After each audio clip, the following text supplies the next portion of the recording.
Bonjour à toutes et tous et bienvenue dans Le Collimateur, le podcast consacré aux questions de défense et aux conflits armés, un podcast associé au Rubicon, réalisé en partenariat avec le Centre des études de sécurité de l'IFRI et avec le soutien de la DGRIS du ministère des Armées.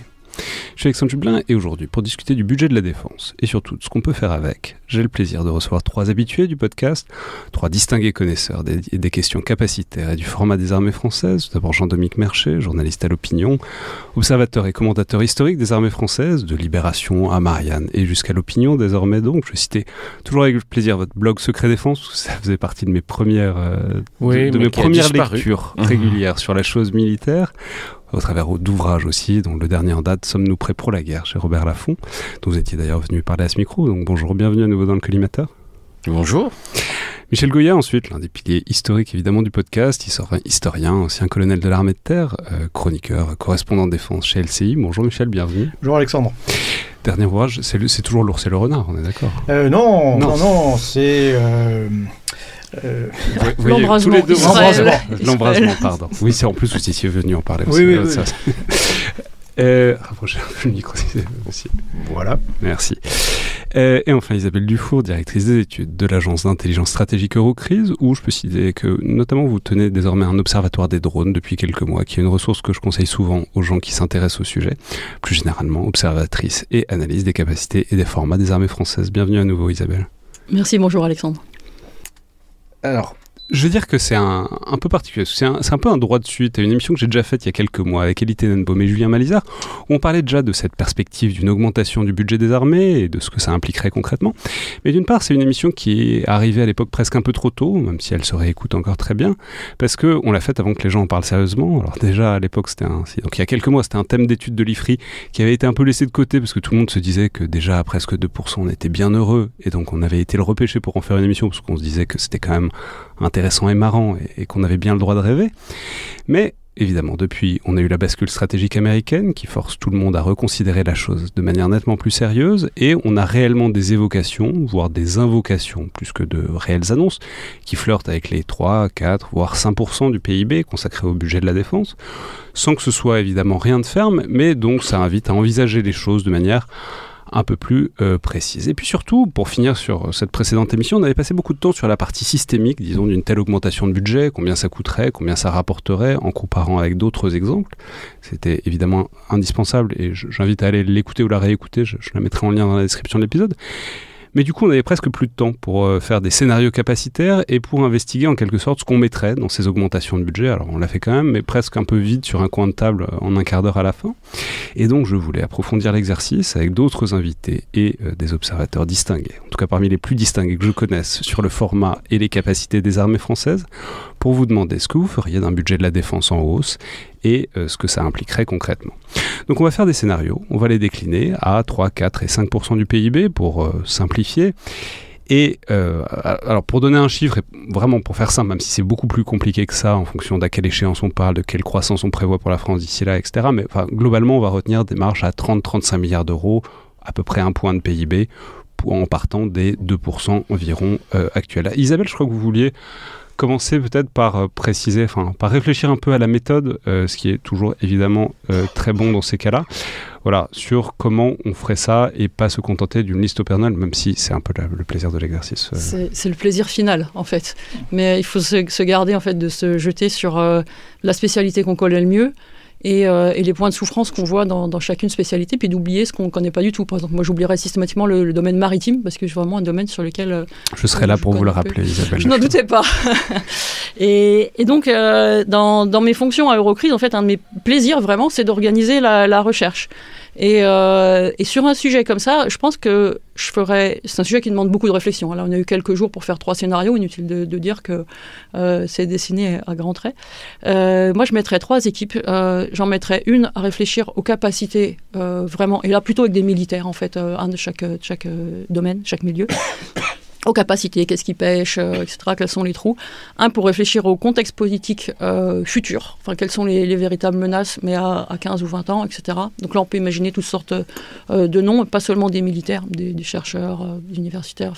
Et il faut 2 personnes maximum, parce que sinon, après, ça devient un compromis intelligent, mais ça ne devient plus un avis.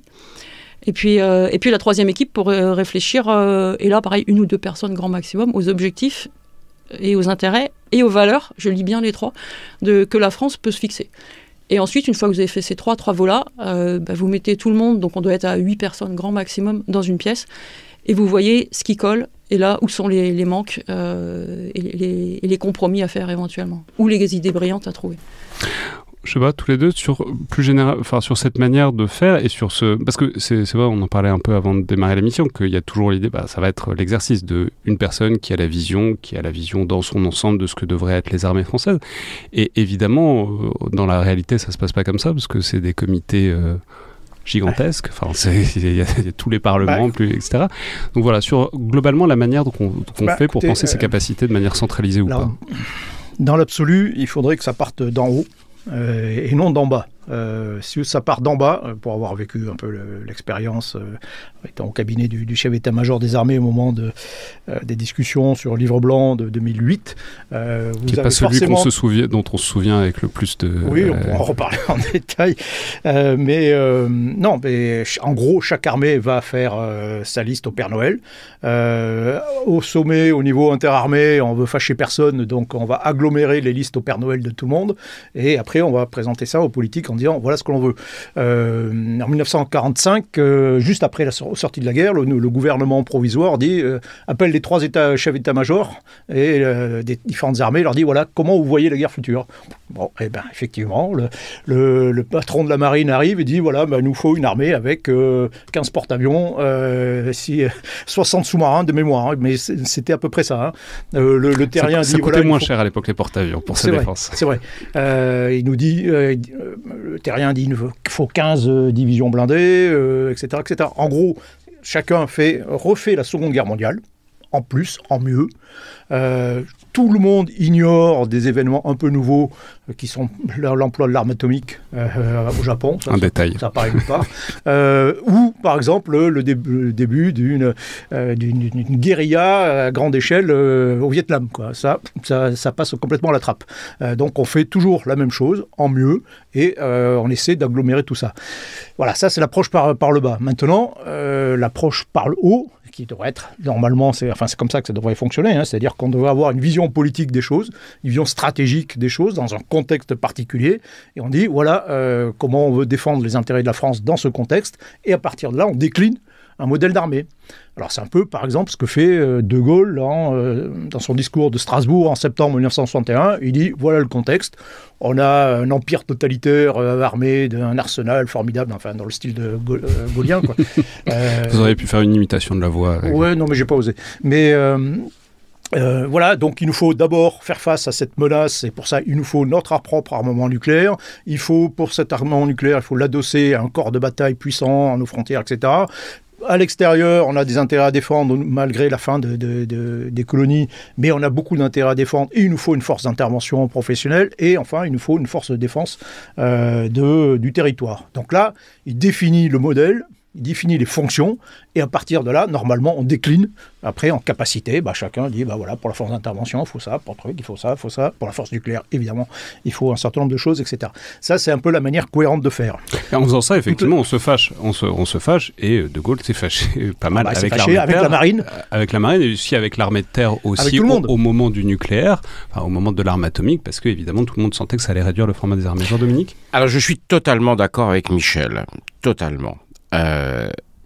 Il ne faut absolument pas partir du bas, c'est-à-dire demander aux militaires ce qu'ils veulent. Il faut les consulter, il faut les interroger, mais ils ne doivent pas être dans le processus de décision. C'est une décision politique. Michel disait, à juste titre, citait le général de Gaulle. Le général de Gaulle, quelles sont les 2 grandes réformes des armées au cours des 60 dernières années Charles de Gaulle, au début de la Ve République, il met fin aux guerres coloniales et il rentre dans la logique de dissuasion que Michel vient de décrire. Puis, 30 ans plus tard, Jacques Chirac, qui, constatant la fin de la guerre froide, met fin au service national obligatoire et crée une armée expéditionnaire. C'est des réformes absolument importantes, magistrales même, je dirais, qui ont construit des nouveaux modèles d'armée, qui ont eu leur efficacité. On voit que c'était il y a 60 ans et il y a 30 ans. Il y a sans doute des affaires de génération comme ça, et on est sans doute aujourd'hui à un moment comme ça. Donc ça doit venir du haut de la décision politique, surtout sous la Ve République, où on sait bien que le président de la République est le seul capable d'impulser ce genre de choses. Donc si on commence la question n'est pas une question d'argent, n'est pas une question de moyens, elle est d'abord une question de vision politique. Je suis totalement d'accord avec ça. Vous savez, les armées, comme les industries, comme toute organisation, il faut faire de la sociologie des organisations. Les organisations n'ont comme seul but de se maintenir en état et de croître. Voilà. Et donc, si vous demandez aux gens, qu'est-ce qu'il vous faut, ils vont dire, on va rester comme on est et on va essayer de devenir un peu mieux que ce qu'on est. Voilà. Donc, c'est un conservatisme qui coûte cher, de plus en plus cher, et il faut absolument sortir de cette logique. Donc, je partage totalement l'analyse. C'est une volonté politique, une décision politique, et absolument pas une liste au Père Noël. Isabelle ? Si, sur l'aspect théorique, je vous rejoins vraiment tous les deux, mais les exemples que vous citez en fait remontent au général de Gaulle. On était à une époque où les générations de politiques connaissaient beaucoup mieux le fait militaire que les générations de politiques actuelles. Et c'est là que se situerait mon bémol. Enfin, je ne m'inscris pas en faux par rapport à ce que vous avez dit, mais je pense que si on demande ça aux politiques, comme si on le demande aux militaires qui va aller dans le sens de son organisation, le politique va dire, voilà, je veux une France, et on aura la revue stratégique, qui soit capable d'intervenir partout dans le monde, avec le nombre de bâtiments qu'on lui connaît, qui soit capable de mener des coalitions, d'avoir des états-majors de force capables d'être nation cadre, etc., etc. Et tout ça avec 1,5% de PIB, démerdez-vous derrière. Et finalement, on a un peu inversé le problème, mais il y a cette articulation entre politique et militaire qui est à faire, et c'est pour ça que je parlais de la méthode et de trouver le bon degré en fait le bon niveau et les bonnes personnes en fait pour faire ça, et c'est assez difficile parce que effectivement si vous prenez chacun dans sa spécialité, chacun va dire voilà, moi je veux le Père Noël, quoi. Alors si on essaye de passer maintenant peut-être un peu au dur, à la tôle. Non, je sais pas, Michel, vous vouliez... Non, mais tout ça, c'est une question qui me passionne en fait. Mais ouais, allez-y. Effectivement, on parle de l'exemple du général de Gaulle. De Gaulle dit, on leur donne une vision. Mais après, quand on met en œuvre tout le truc, oui, bien sûr.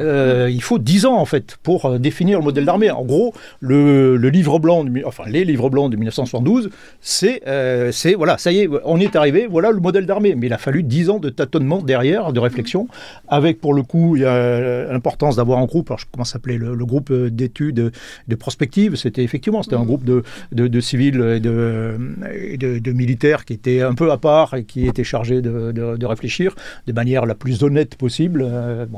Et au bout d'un moment, on a tâtonné. Il y a des trucs qui n'ont pas marché, des idées qui étaient au départ qui n'étaient pas forcément adaptées. Il y a des choses. Le modèle a connu des anomalies. Quand on s'engage au Tchad pour faire de la contre-insurrection en 1969, c'est pas prévu. Donc il faut, par exemple, développer la force d'intervention, avoir plus de soldats professionnels, etc. Mais ça c'est des améliorations à la marge. La vraie cassure, c'est effectivement, on change d'air, et on change d'air stratégique à peu près tous les 20-30 ans, effectivement. C'est 1990, et là, le vrai tournant militaire, c'était la guerre du Golfe. C'est-à-dire que on se dit, tiens, là, d'un seul coup, il faut faire la guerre au loin et à grande échelle. Voilà, face à l'Irak. Et ça, avec de la technologie, et on n'envoie pas le contingent, etc. Voilà, c'est ça. Et c'était pas prévu dans le modèle. Je me souviens, moi, j'étais le 13 juillet 1990. J'étais me préparé à défiler le lendemain. Le chef d'état-major de l'armée de terre de l'époque vient nous voir. On nous dit, écoutez les gars, regardez, on a un modèle pur et parfait. On est capable de faire face à toutes les situations, etc. Bon, ok, très bien. Et puis, 2 semaines après, l'Irak a envahi le Koweït. Et là, on nous dit, bon, les gars, il faut vous préparer à faire la guerre à l'Irak. Il dit, merde, comment on va faire? C'était pas prévu. Cet exemple, je cite à la fois comme quoi le contexte peut changer très vite et il faut être prêt éventuellement à ce que la grenouille devienne un bœuf, par exemple, très, très vite. Et ça a été vrai tournant. Si Chirac, plus tard, décide de professionnaliser complètement les armées, c'est la suite. Oui, c'est la conclusion. C'est la conclusion.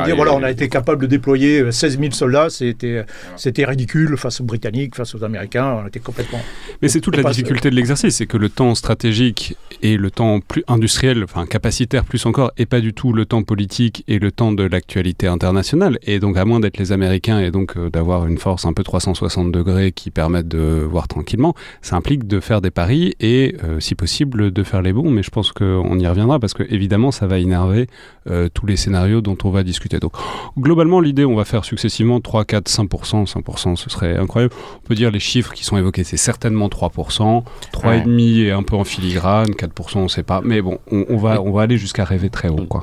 Écoute, j'ai demandé à l'intelligence artificielle pas pas de rentrer dans des scénarios, mais de nous donner des chiffres. Donc 3% aujourd'hui, ce serait 87 milliards. On est autour aujourd'hui de 50 milliards. Alors on peut dire, le truc, c'est la question des pensions hors pension, parce que la France calcule pas pareil. Alors, disons, partons sur ce... Soyons simples. La mission de défense. Aujourd'hui, on est autour de 50 milliards. 3%, on serait autour de 87 milliards, 4% de 116 milliards, 5% de 145 milliards. C'est des marches de 30 à peu près, comme vous le disiez à l'instant, sachant que mais ça, ce n'est pas de la spéculation, ce sont des déclarations. Le ministre des Armées, Sébastien Lecornu, dit « Mon poids de forme serait un peu en dessous de 100 milliards. Donc on serait entre 3 et 4% du PIB. C'est à peu près il l'a dit récemment à plusieurs reprises. Donc on est dans un scénario autour de ça, quoi. Voilà. Pour fixer le cadre. Pour fixer le cadre et les règles du jeu. Donc l'idée, c'est d'avoir évidemment des suggestions, des propositions concrètes, et puis aussi des ordres, des visions, quoi. Le niveau d'ambition que ça permet, le niveau de mission, le niveau de projection que ça permet. Alors je ne sais pas qui veut ouvrir le bal pour 3%. Ouais. Voilà, 3%, on rajoute 30. Michel ? Alors là, c'est un peu de l'empirisme historique, mais ce qu'on constate, c'est qu'en gros, avec un taux de croissance parallèle qui est plutôt faible, 3%, ça permet de maintenir le modèle en l'état. Voilà, à la fois en qualité, c'est qualité industrielle, de le développer techniquement et de conserver un volume. En dessous de 3%, il faut faire des choix. Je ne l'ai pas dit, mais je l'avais dit dans la précédente émission, ça n'a rien de science-fiction. Hein. Historiquement, pendant toute la guerre froide, on est entre 6 et 3%. On ne passe en dessous de 3% qu'en 88, je crois. Donc c'est clairement le niveau qu'on avait pendant toute la guerre froide. C'est un niveau, je dirais, en dessous de 30%, ça ne s'est jamais vu historiquement. Il faut être clair. Hein, ce qu'on a connu de 1990 à 2015, au moment où on a stabilisé, on a commencé à remonter, cette chute, alors qui n'est pas uniquement française, hein, c'est un phénomène assez général, c'est une anomalie historique. On n'est jamais en dessous de 3%, qui est considéré un peu le minimum, notamment dans les affaires modernes, où on a un problème majeur, qui est celui des programmes industriels, d'équipements majeurs, qui, en gros, le prix d'un équipement majeur est multiplié par 4 de génération en génération. Et ça c'est ça, le paramètre majeur qui est fondamental de toutes les projections que l'on peut avoir en termes de modèles d'armée. Et qui font que si on ne fait pas un effort conséquent, le modèle il se réduit, il se contracte au fur et à mesure. C'est ce qu'on a connu. Donc 3%, c'est à peu près ce qu'on essaie d'atteindre avec la fin de la loi de la programmation militaire en cours. C'est en gros, ça maintient l'existant. On ne se rétracte plus comme on le faisait, mais on regagne un petit peu en volume. Pour dire simplement, si on a une capacité de projection de 15 000 hommes, alors on espère 20 000, essentiellement de l'armée de terre, et 45 avions de combat, c'est parce qu'en réalité, on ne peut pas en équiper plus pour l'instant. Ce n'est pas un problème humain dans l'immédiat. Hein. Et donc, ce qu'on essaie à faire, c'est simplement, on pourrait multiplier notre capacité de projection, probablement sans recruter forcément plus, mais simplement en équipant les forces existantes, des équipements qui sont déjà prévus en cours, mais qui sont pour l'instant insuffisamment nombreux pour remplacer ce qui a été perdu. Jean-Dominique ? Oui, pour poursuivre de ce que vient de dire Michel, maintenir le modèle actuel, maintenir ce que j'ai appelé dans mon livre, mais d'autres aussi, le bonsaï, c'est-à-dire cette petite armée cohérente qui est capable de tout faire, mais pas beaucoup et pas longtemps, ça coûte de plus en plus cher. Ça, c'est quoi qu'on fasse, ça coûte de plus en plus cher à cause du prix des armements et aussi parce qu'on doit être de plus en plus présent dans d'autres domaines, les fonds sous-marins, l'espace, etc. Donc, maintenir ce qu'on a, et c'est pour ça que le budget augmente beaucoup. Il aura beaucoup augmenté au cours des années Macron, sans qu'il y ait de changement de posture, parce que simplement pour maintenir en l'état, ça coûte cher. Donc effectivement, aujourd'hui, si on veut maintenir les choses à peu près où on en est, mécaniquement, ça augmente. Et donc, ces 3%, à 3%, on aura à peu près la même chose qu'aujourd'hui. Voilà. Donc, c'est pas génial, parce que, avec ce qu'on a aujourd'hui, on peut pas faire grand-chose. Et donc, comme on peut pas, ça coûte de plus en plus cher de ne pas pouvoir faire grand-chose. Donc, c'est pour ça qu'il faut se poser des questions politiques et stratégiques. Isabelle ? C'est le principe de la Reine Rouge dans Alice au Pays des Merveilles. Il faut courir toujours plus vite pour rester à la même place. Ou le guépard, il faut que tout change pour que rien ne change. Ouais. Oui, moi j'avais en gros le même scénario, c'est-à-dire celui en fait d'avoir les moyens on ne rajoute rien, mais déjà on les entretient correctement. Oui, c'est ça, d'avoir les moyens d'avoir le modèle qu'on prétend avoir en fait. Parce que là, c'est pas tout à fait le cas sur certaines capacités. Pour discriminer ces scénarios, moi j'avais cherché à identifier les effets de seuil, les goulots d'étranglement et les ruptures de modèle. Et c'est quelque chose qu'on avait fait en fait pour l'armée de terre sur un travail sur homogénéité versus différenciation à l'époque où on se posait la question vraiment des réductions de capacité terrestre. Et sur ce scénario-là, en fait, et comme le disait Michel, il n'y a pas de goulot d'étranglement. On peut augmenter légèrement chaque composante sans qu'il y ait un effet de seuil qui... par exemple, je prends un exemple. Si vous augmentez le nombre de rafales commandées, pour prendre un exemple simple, à un moment donné, il reste 21 depuis la remise en service de Taverny, bases aériennes, qui sont pour certaines déjà très denses. À un moment, vous ne pourrez plus construire de shelter dessus. Si vous mettez, je ne sais pas combien d'escadres en plus, on peut rêver. Et il faudra reconstruire des bases aériennes. Ça veut dire retrouver des emprises qui ont été perdues, retrouver des zones de navigabilité aérienne, etc. etc. Donc là, il y a vraiment un effet de seuil à franchir qui n'est pas seulement je veux augmenter mon nombre d'escadrons Rafale, quoi. Et dans ce scénario-là, à 3%, moi, effectivement, j'en vois pas qui nécessiterait des changements de modèle. Donc pour résumer, alors je ne sais pas si vous voulez entrer plus dans le détail de mesures très concrètes, mais on peut rajouter un peu de chaque chose. On peut sans doute racheter un peu des Rafales si tant est que Dassault veuille bien les livrer, parce qu'ils ont quand même un carnet de commandes long comme le bras et doivent en livrer d'autres. On peut, j'imagine, rajouter des frégates, voire un SNA ou pas, mais fondamentalement... Ça ne change pas grand-chose en réalité. Non, après il y a des trous quand même. C'est-à-dire que le modèle il n'est pas complet, il n'est pas totalement complet. Donc oui, dans l'absolu, c'est le même modèle, qu'on densifie un peu. Dans la loi de programmation militaire, ce qui est en augmentation, ce qui est intéressant, c'est que, par exemple, il est prévu de réduire la production de véhicules Griffon, enfin de véhicules de la gamme Scorpion. Pourquoi ? Parce qu'on a privilégié des choses qu'on voit moins. Derrière les équipements majeurs, derrière, il y a les munitions, il y a les obus, il y a les sous-systèmes, il y a tout un tas de trucs que l'on a négligés toujours pour faire des économies et qui permettent à ces équipements majeurs d'être complètement utilisables, efficaces. Et donc, on en est une situation où, en fait, on a un modèle effectivement bonsaï, mais qui craque un peu de partout, quoi. Et donc, pour l'instant, on comble un peu les fissures, on l'épaissit en termes techniques, c'est-à-dire qu'on redonne, on fabrique des munitions, on fabrique des obus tout simplement, et on est dans cette posture où on recomplète. Par exemple, les régiments, tous les régiments de France et de Navarre ne peuvent pas être dotés à l'instant T de tous leurs équipements, de tous leurs véhicules. C'est pas possible.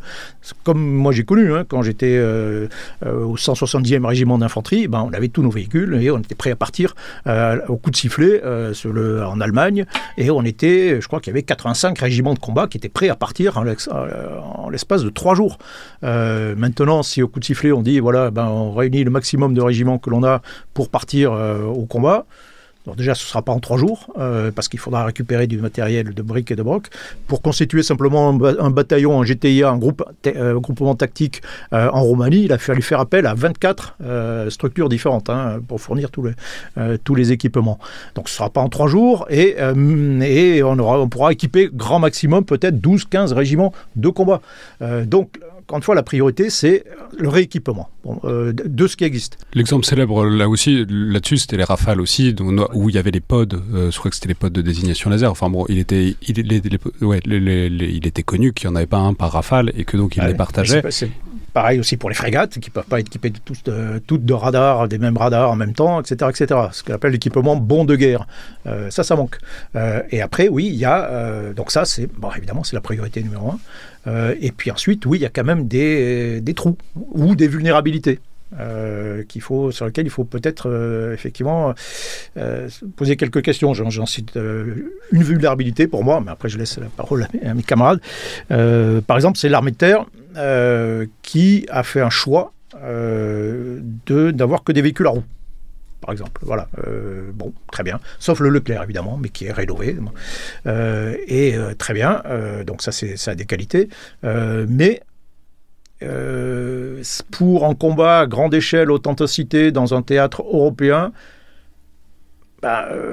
c'est quand même pas mal d'avoir des engins à chenilles, bien blindés, qui vont partout, qui ont des gros canons, etc. Mais ça, typiquement, comment est-ce que... toutes les armes. Puisque là, l'idée, c'est d'être un peu concret, comment est-ce que vous faites? C'est-à-dire, les Leclerc, on n'en produit plus, on n'en produira plus, jamais. Il faut... on achète des Léopards, Pourquoi pas Pourquoi pas? Ça doit se négocier avec nos voisins. Si on achète des Léopards, en échange de quoi? Enfin, tout ça, c'est des choses qu'on doit mettre très calmement sur la table. Voilà. Ça, c'est une vraie lacune qu'on ne peut pas combler nous-mêmes facilement. C'est ça. Alors, donc, toujours dans les 3%, qu'est-ce que vous combleriez, qu'est-ce que vous rajouteriez pour déjà avoir un bonsaï en meilleure santé? 3%. Un des grands déficits, c'est par exemple la défense sol-air, ça qui a été absolument sacrifié. Et c'est ce qu'on dit partout, c'est les frappes dans la profondeur aussi, c'est-à-dire en gros des missiles sol-sol à longue portée et grande précision. Là, il y a des programmes qui sont déjà lancés. Oui, il y a des programmes, mais c'est des programmes qu'on va... Ça, c'est dans le domaine terrestre. Dans le domaine naval, il faut sans doute plus de frégates. Clairement, il y a un déficit de frégates. Et dans le domaine aérien, aussi, il y a quelque chose à combler.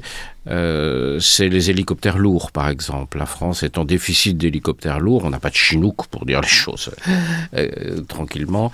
Mis dans mon scénario 2, ça. C'est des choses dont on n'a pas d'avion de transport stratégique réellement. La 400M n'est pas vraiment un avion de transport stratégique. Il est à la limite. Mais de toute façon, ce serait très difficile d'en acheter puisqu'on n'en fabrique plus. Pour ne pas avoir des effets de seuil, vous faites quoi? On forcément les achète sur l'étagère parce qu'on développe pas des programmes. Mais je crois qu'ils ne sont plus disponibles. Les Américains ont cessé d'en fabriquer, je crois. Oui, ceux qu'on utilisait, les Antonov, les Antonov. Ils étaient en donc Ukraine effectivement, en Russie. Donc tout ça veut dire qu'on est dans d'autres scénarios déjà que celui des 3%, je crois. Isabelle?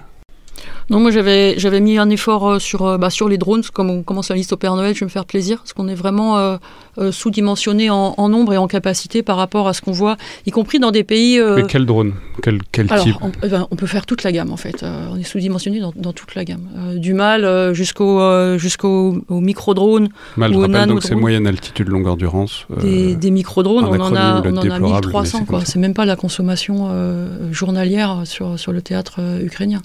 Les Ukrainiens produisent 1 million de drones FPV par an. Enfin, ils ont dit qu'ils allaient le faire et ils ont dépassé largement ce chiffre-là. Donc en fait, le problème, c'est pas tant qu'on n'en a pas beaucoup, c'est que les personnels sont pas acculturés au quotidien en fait avec ce type de menace, qui pour moi, sur le combat aéroterrestre, sera une menace majeure à laquelle on n'est pas prêt. Donc, outre la question des drones, mais la question du génie, qui est une capacité particulièrement sacrifiée, parce qu'on voyait moins son intérêt en contre-insurrection aussi qu'en haute intensité, parce que c'est pas forcément l'arme qui a la voix la plus portante, disons, dans l'armée de terre aussi. On préfère préserver les unités de mêlée, et ça s'entend aussi. 500 ans. Voilà, donc il y a pas mal de capacités du génie qui ont été abandonnées. Les savoir-faire, eux, sont restés gardés à l'école du génie.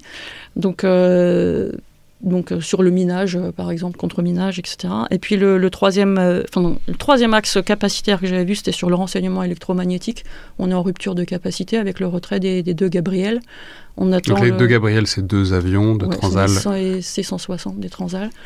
Donc qui fait du renseignement électromagnétique. Et on est en rupture de capacité en attente du programme Archange, en fait, qui doit emporter la CUGE, une capacité universelle de guerre électronique, et qui est fournie par Thales, et qui devrait arriver, mais on en entend moins parler, donc on peut supposer des retards. Normalement, il y aura 3 systèmes Archange, qui sont portés par des Falcon, en fait, des 8X.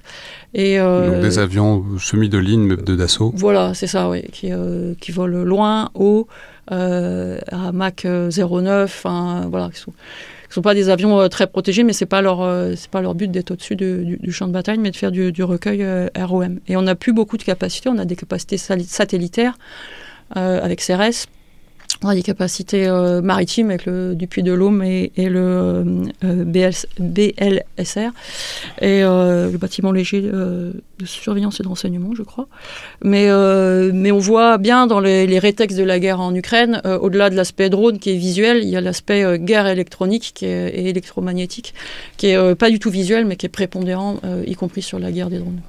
Donc si je vous comprends bien, à 3%, on dépense, mais on dépense, ça implique aussi un changement de mentalité. Il faut accepter de ne pas faire les programmes nous-mêmes, il faut accepter qu'il faut dépenser sur le marché, il faut aller au supermarché, il faut acheter des trucs, et que si on reste à 3%, c'est cet argent-là qu'on va dépenser. D'autant que si on parle des frégates, etc., c'est un peu pareil pour Naval Group, les chantiers, ils sont pleins. Donc, certes, ils étaient au ralenti et maintenant ils accélèrent, mais sans avoir les effets de seuil dont parlait Isabelle, donc de reconstruire des nouvelles lignes de production, etc., c'est difficile de dépenser trop sans acheter à l'extérieur, quoi. Je voudrais soulever un point de méthode. Est-ce qu'on peut faire ce raisonnement en franco-français ou pas? Ma conviction est non. On ne peut pas le faire en franco-français. Parce que la question n'est pas d'abord de dépenser plus en Europe, elle est de dépenser mieux.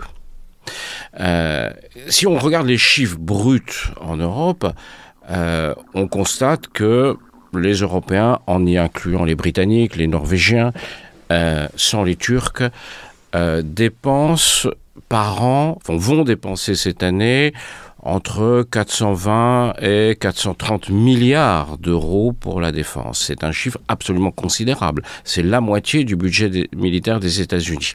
Il y a en Europe 1 400 000 militaires. On a 1 400 000 militaires en Europe. On est infoutu, pardonnez-moi, d'en envoyer 15 000 en Ukraine, c'est-à-dire 1%. Donc ça veut dire qu'on a un problème systémique.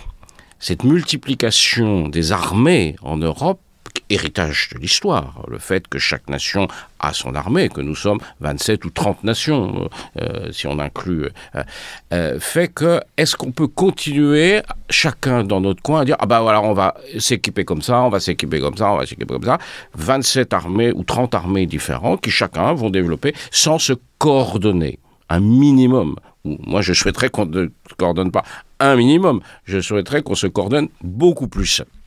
Donc, on a un problème de méthode. Est-ce qu'on ne doit pas commencer par se poser ensemble les questions? On abordait la question tout à l'heure sur les chars, les blindés. Effectivement, on ne produit plus beaucoup d'engins à chenilles en France. Il y a des pays qui en produisent beaucoup. Il se trouve qu'ils ne produisent pas d'autres choses qu'on produit nous, etc. Donc, il faut vraiment qu'on s'interroge sur notre manière de réfléchir. 3%, 4%, 5% en France. Mais qu'est-ce que ça veut dire si on le fait de notre côté sans se concerter avec nos grands voisins alliés, les Italiens, les Allemands, les Polonais, les Britanniques, que sais-je encore. Et donc, je pense que c'est très très important de ne pas vouloir faire la meilleure armée française qui serait seule comme ça, mais d'essayer de voir ce qu'on peut faire au sein d'alliances, OTAN, Europe, coalition des bonnes volontés, etc. Ce qu'on voudra. Je vais me faire l'avocat du diable qui n'est pas un diable, mais que l'argumentaire, c'est que si on attend les autres, souvent on les attend longtemps, spécialement en Europe et depuis un certain temps, et que du coup, il y a une capacité d'entraînement, de leadership. Enfin bon, on se gargarise beaucoup de mots comme ça. J'entends bien, Alexandre, mais vous voyez, il faut déjà partir du constat. Le constat, c'est que nous dépensons beaucoup, nous avons beaucoup de monde sous l'uniforme en Europe, et que ça ne marche pas. Donc ça veut dire qu'il faut déjà partir de ce constat avant d'essayer de trouver les solutions. Qu'est-ce qui ne va pas ? Qu'est-ce qui ne va pas ? Ce qui ne va pas, c'est notamment ça. C'est qu'on dépense... Encore une fois, il faut dépenser, avant de se dire on va dépenser plus, est-ce qu'en Europe, on ne pourrait pas dépenser mieux ? Est-ce qu'on a besoin encore vraiment, alors je mets les pieds dans le plat, de 30 armées différentes en Europe ? C'est une vraie question. C'est une question fondamentalement politique qui ne peut pas avoir une réponse militaire, qui ne peut même pas avoir une réponse stratégique. C'est une réponse politique. Mais on voit bien qu'on est aujourd'hui confronté à ce mur. Si chacun continuera à faire sa moyenne ou sa grosse cuisine dans son coin, on risque de reproduire les mêmes causes reproduiront les mêmes effets sur le continent européen. Si quelqu'un veut enchaîner là-dessus. Non, mais... Non, mais bien sûr, non, mais je suis assez d'accord. Maintenant, il y a 30 armées parce qu'il y a 30 nations différentes. Oui, bien sûr. L'armée, c'est l'instrument d'une nation. Oui, 30 payeurs et 30 payeurs, quoi. Et il y aura toujours, tant qu'il n'y aura pas une nation, un État européen, il n'y aura pas d'armée. Oui, mais en tout cas, une meilleure coordination de planification stratégique, des lois de programmation, etc., on doit pouvoir y songer. Au moins se poser la question. Et partir du constat que tel que ça fonctionne, ça ne marche pas aujourd'hui. Après, la France n'est pas le meilleur des partenaires. On se plaint souvent du manque de coopération européenne, etc. Mais il faut voir, et quand on en discute avec les partenaires étrangers, à quel point notre attitude, dans les négociations ou dans les faits, nous est dommageable. Quand on dit mais pourquoi les Européens achètent du F-35 et pas du Rafale ? Enfin, déjà, la question, elle est super mal posée. C'est pas du Rafale, c'est de l'Eurofighter, ou du Gripen, à la limite. Pourquoi du Rafale ? C'est-à-dire des programmes qui, eux, sont vraiment européens, transnationaux et pas... Sans nous, l'Eurofighter, c'est un programme qui a plutôt marché. Alors que... ce qu'il faut voir, c'est que sur le Rafale, les partenaires en retirent en termes de bénéfices industriels zéro. En fait, c'est à 95% produit par la France. Donc nous, on est super contents. Les partenaires moins. Alors que le F-35, là où on ne voit pas l'intérêt industriel en fait, pour les partenaires européens, c'est qu'ils en retirent des billes pour préserver des segments de leur industrie aéronautique qui, du fait des restructurations et donc d'un rassemblement en fait de toutes les industries aéronautiques autour de quelques grands groupes, vous n'avez plus que des échantillons en fait de briques technologiques dans chaque pays. Et le programme F-35 leur permet de préserver cette compétence-là sur cette niche-là, ce que leur aurait pas permis de faire le Rafale. Tout ça pour dire que la France, là-dessus, je pense, doit d'abord faire son mea culpa avant d'envisager des coopérations avec des partenaires. Et le terme de coopération doit être bien réfléchi. Enfin, coopération, c'est pas forcément sous l'égide de la France, quoi. Ça, je peux dire, c'est une incise, mais quand on parle... tout le monde dit que les Français avaient raison. Enfin, tout le monde pense que les gens disent les Français avaient raison. Quand on parle, en fait, avec les gens, ils disent oui, certes, mais en fait, c'est très bien. Ça fait des années que vous voulez tout et que vous ne voulez rien lâcher. Et que donc, ça ne fait pas de vous de très bons partenaires, quelle qu'ait été la plus ou moins justesse de votre raisonnement stratégique. On avait raison parce qu'on n'était pas dans la même situation qu'eux. C'est tellement facile de dire ça. Nous sommes dans une situation confortable puisque nous avons la dissuasion nucléaire. Or, les autres pays n'ont pas la dissuasion nucléaire, et notamment pour des raisons de droit international, parce qu'ils sont signataires du traité de non-prolifération nucléaire. À partir de ce moment-là, ils doivent dépendre de la dissuasion nucléaire d'un autre, en l'occurrence de celle des Américains. On retombe toujours sur ce problème. On ne peut pas en sortir de ça.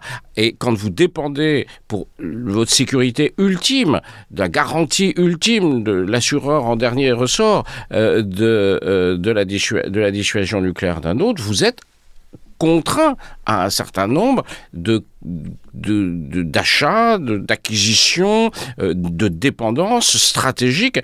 Mais donc, effectivement, nous avons eu raison de nous doter de l'arme nucléaire dans les années 60. Si les Allemands s'étaient dotés de l'arme nucléaire dans les années 60, si les Italiens s'étaient dotés de l'arme nucléaire, les Suédois, il en avait été question, si les Ukrainiens avaient gardé leur dissuasion nucléaire, enfin, ce qu'il y avait comme arme nucléaire soviétique en Ukraine en 1994, ils n'auraient sans doute pas été envahis en 2022. Donc, oui, nous avons raison, mais c'est facile d'avoir raison quand on est dans une situation qui nous permet d'avoir raison et qui ne permet pas aux autres de dire la même chose que ce qu'on dit. Il n'y a pas que la question nucléaire. C'est-à-dire évidemment, il n'y a pas que la question nucléaire. Au moins, en France, on produit à peu près 80% de ce qu'on utilise, quoi. C'est-à-dire qu'on a aussi maintenu une certaine souveraineté nationale. Oui, mais en grande partie parce que nous avons eu la dissuasion nucléaire qui a irrigué tout le système. C'était aussi quand même une volonté les Allemands ont une industrie, les Allemands n'achètent pas de matériel terrestre, les Allemands n'achètent pas de matériel naval, et les Allemands ont produit des avions de combat, le Tornado, l'Eurofighter. Ça veut dire qu'eux aussi ont voulu maintenir ça. Mais sur des points sensibles, à un moment, on est coincé parce qu'il y a la dissuasion nucléaire. Non, mais c'est vrai, mais l'idée, c'est quand même d'être le plus autonome des Américains. En fait, faut être, maintenant, la question qui se pose concrètement, c'est qu'on s'aperçoit que... Oui, bien sûr, tu as raison. Acheter américain, acheter du F-35, c'est quand même dépendre un peu aussi de la bon vouloir et de la bonne volonté américaine. Absolument. Qui est fluctuante. Mais...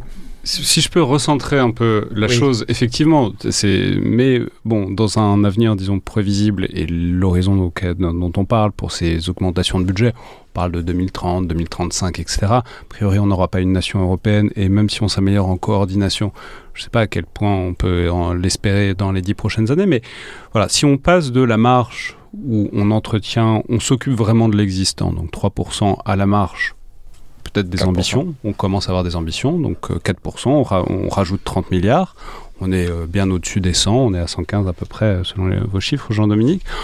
Voilà, qu'est-ce que ça nous permet et surtout, plus aussi, qu'est-ce que vous mettez dedans?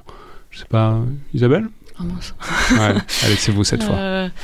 Oui, là, ça nous permet de commencer à avoir les moyens de nos ambitions telles qu'elles sont exprimées dans les documents d'orientation, livre blanc, revue stratégique et actualisation. Donc puissance mondiale, puissance d'équilibre. Alors puissance mondiale... puissance d'équilibre.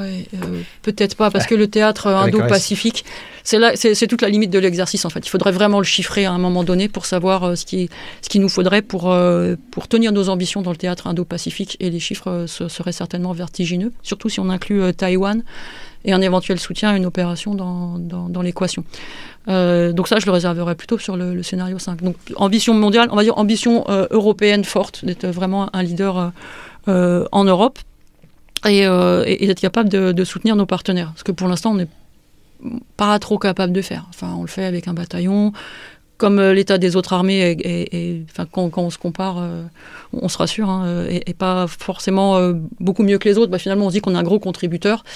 Mais là, à 4%, effectivement, on peut être et durer dans un engagement européen. Parce que sur le modèle à 3%, être, oui, mais durer, non, en fait. Donc sur ce modèle-là, il y a des efforts à faire sur les stocks. Les stocks de munitions, c'est des stocks coûteux parce qu'à chaque fois, il faut les entretenir, il faut les détruire, etc. Donc c'est un MCO assez coûteux quand on les consomme pas. Quand je parle d'efforts sur les munitions, c'est aussi retrouver des capacités en munitions qu'on a perdues. Par exemple, on n'a pas de capacité de brouillage aéroporté. Je parlais tout à l'heure de la GE, donc j'y reviens un peu. La guerre électronique. Ouais, la guerre électronique, pardon. On n'a pas de munitions anti-radar aussi. On n'a plus de munitions anti-piste depuis le retrait des Apaches. Anti quoi? Anti-piste. Oui. Pour cribler les pistes. Alors on fait autrement, mais c'est forcément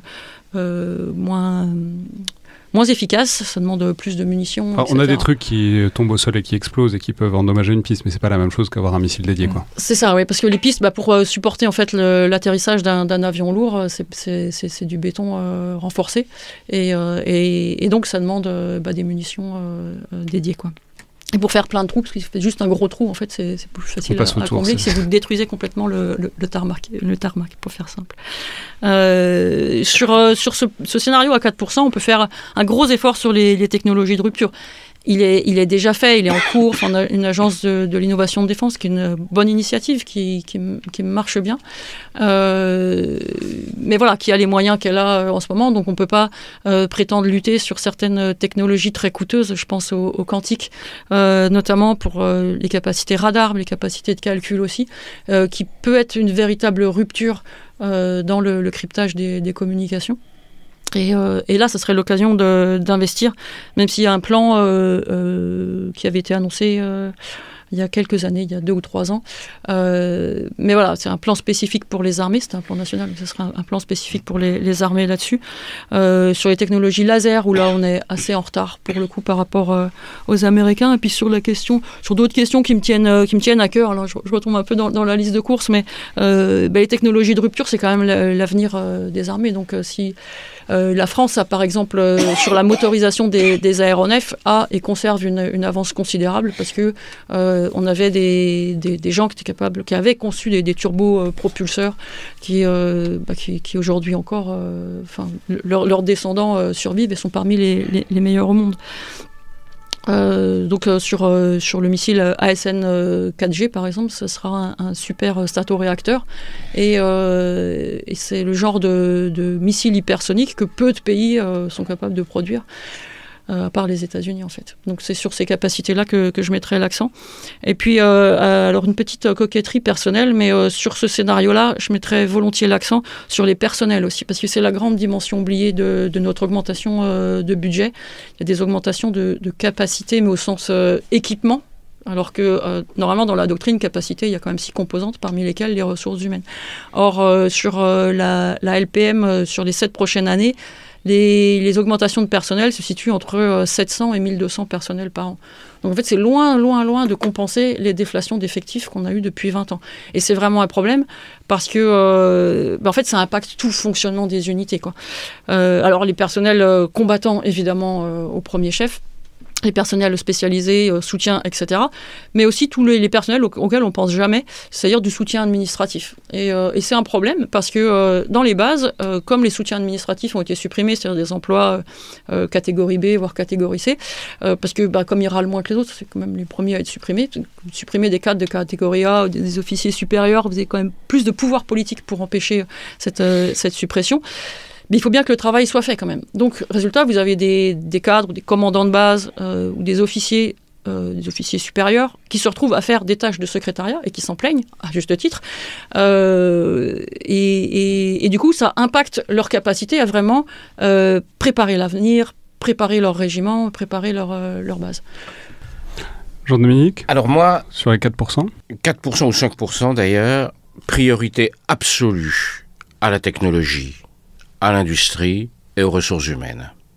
Je rappelle que la défense, selon la définition de l'ordonnance de 59, elle est globale. C'est pas que les armées.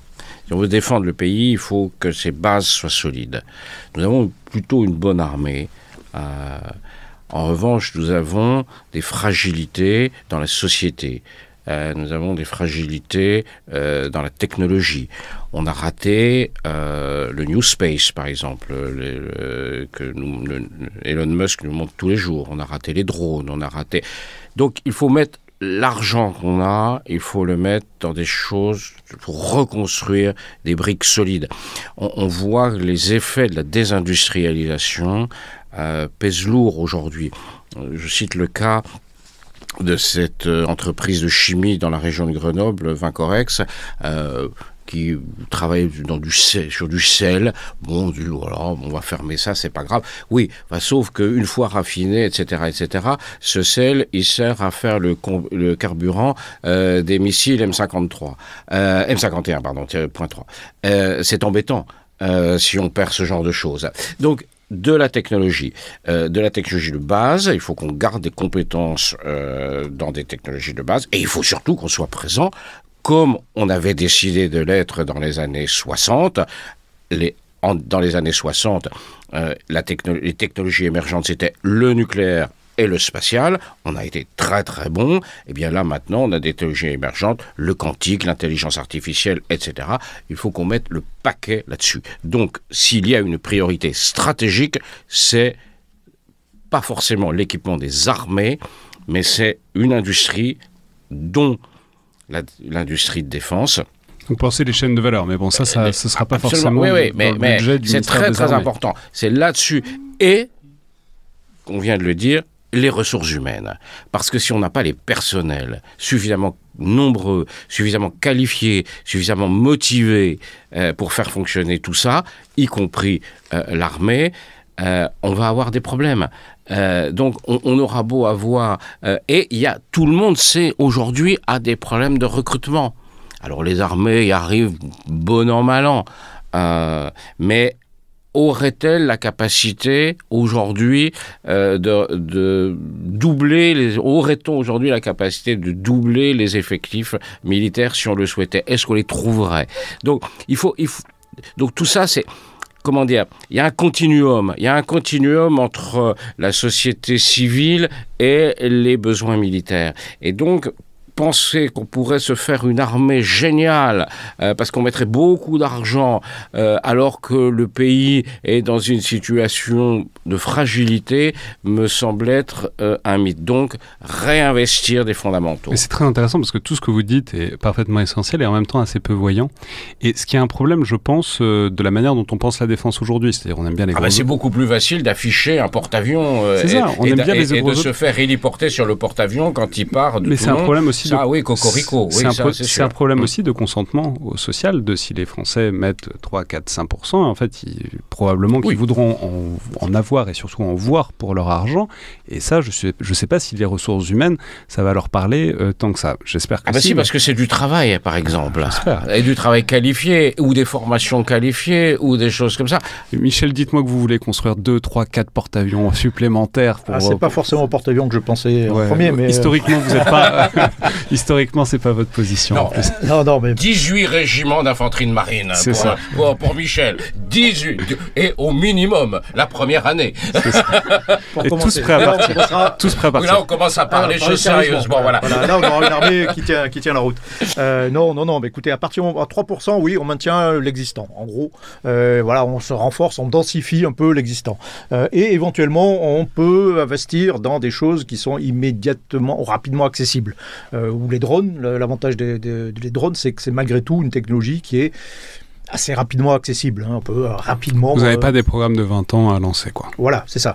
C'est pour ça qu'en Ukraine, des deux côtés, on se bat avec des chars des années 80.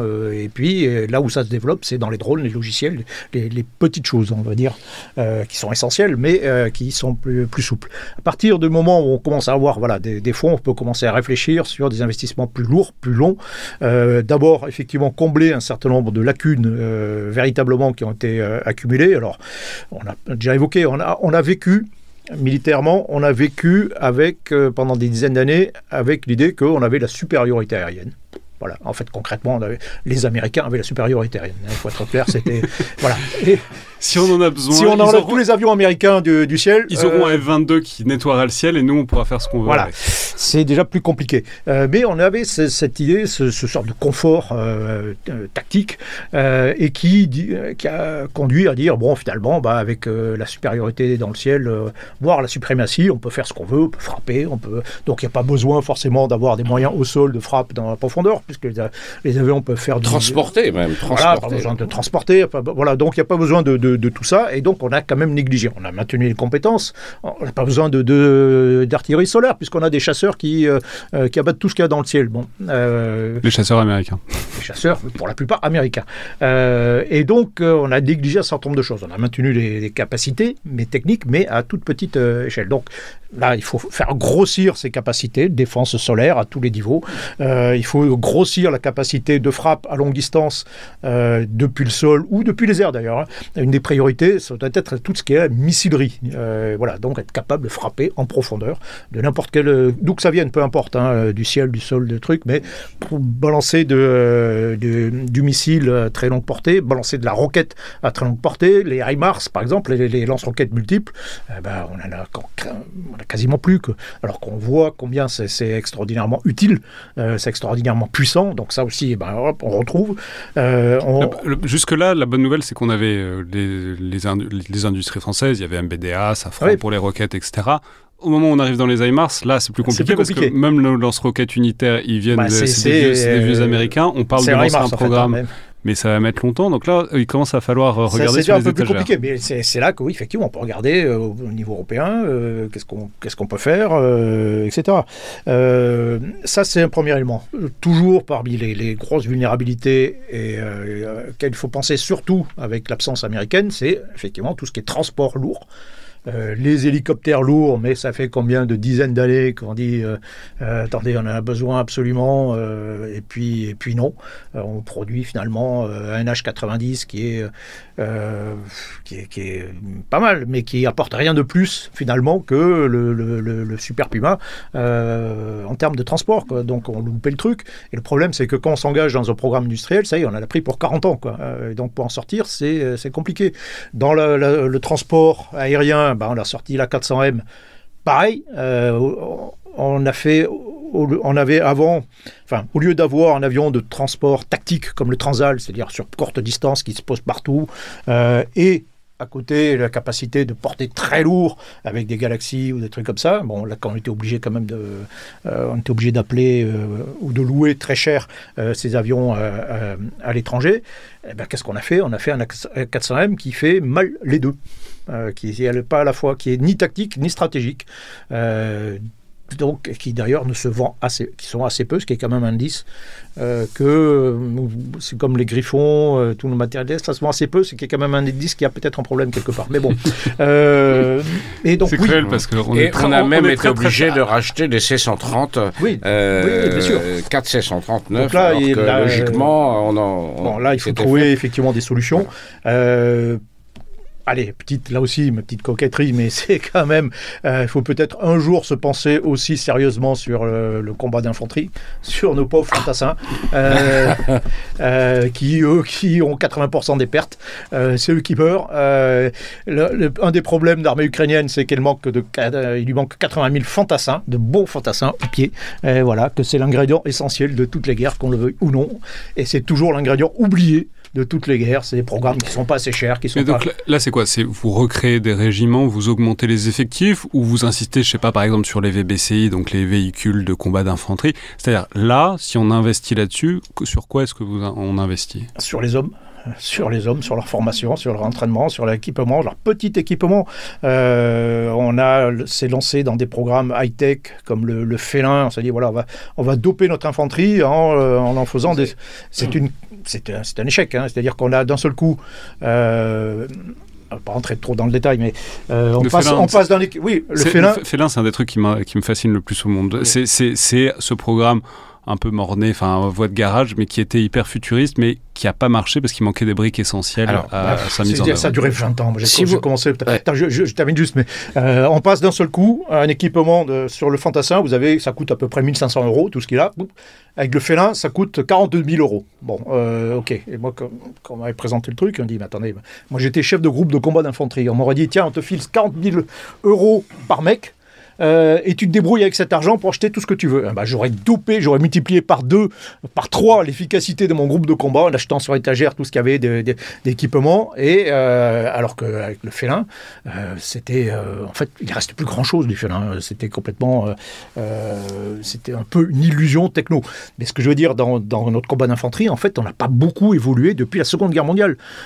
Juste un mot, si tu permets. Si tu permets, sur l'infanterie, sur la nécessité d'avoir des bons fantassins. Si on veut des fantassins, pas des bons fantassins, si on veut simplement des fantassins, il faut, par exemple, investir sur le sport à l'école, au collège et au lycée, parce que ça a l'air tout bête, et sur une bonne nutrition des adolescents. Parce que on se rend compte aujourd'hui que dans le recrutement des armées, il y a un facteur extrêmement limitatif, c'est la capacité physique des jeunes.